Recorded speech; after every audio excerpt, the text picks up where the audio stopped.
My father called me one day and said he was thinking about retiring. He's still a young man. He was in his early 60s and thinking about retiring early and selling the company to his boys or whoever wanted to.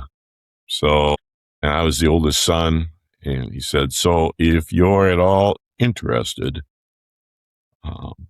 now's the time. And it was a little disruptive because without going into it would be like, the only thing I can compare it to is like if my wife and I with our kids were living on we were way over on the west side of the Twin Cities, and his business is our business is in western Wisconsin. So the other side of the Twin Cities. So it was quite a jaunt. It was very disruptive to our lives. And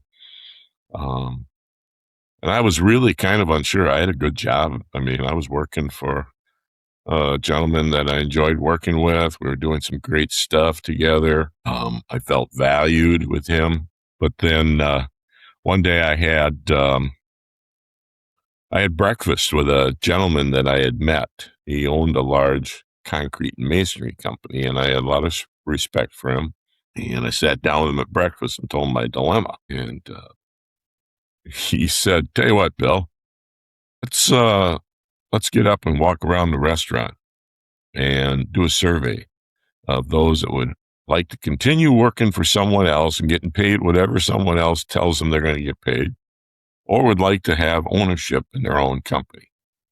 And I looked at him and just kind of, the light went on, David, and I just kind of said, okay, I get the hint. So I decided to go over there, and started in business with two of my brothers and then one other gentleman that was about my age that had been working with my dad out of college, and we knew him real well. So it was a good partnership.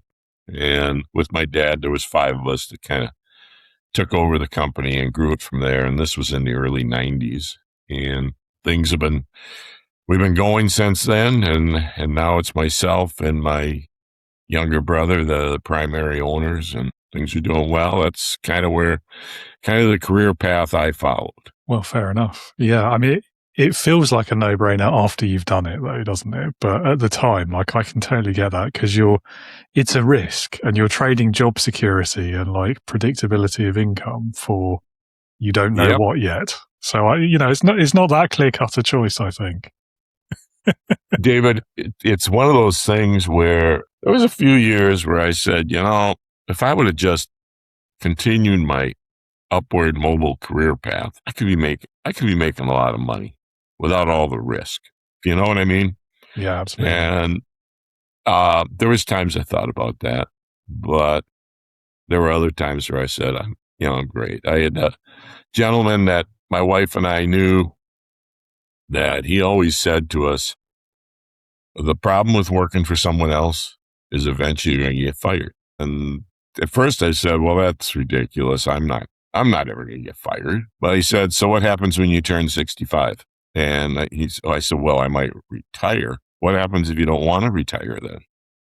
You're going to retire. And so here I am now. I'm 71. I'm not bragging about this. I'd like to tell people I look rather marvelous for 71 years old, but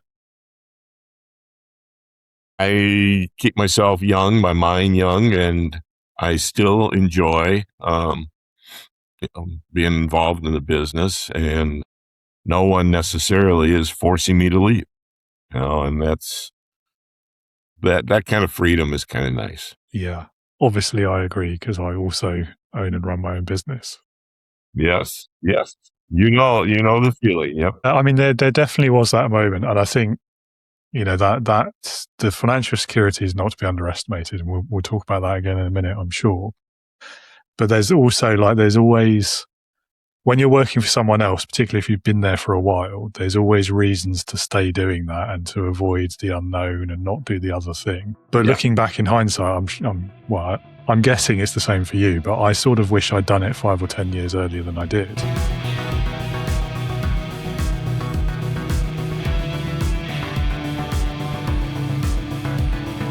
Welcome to the Leading with Integrity podcast.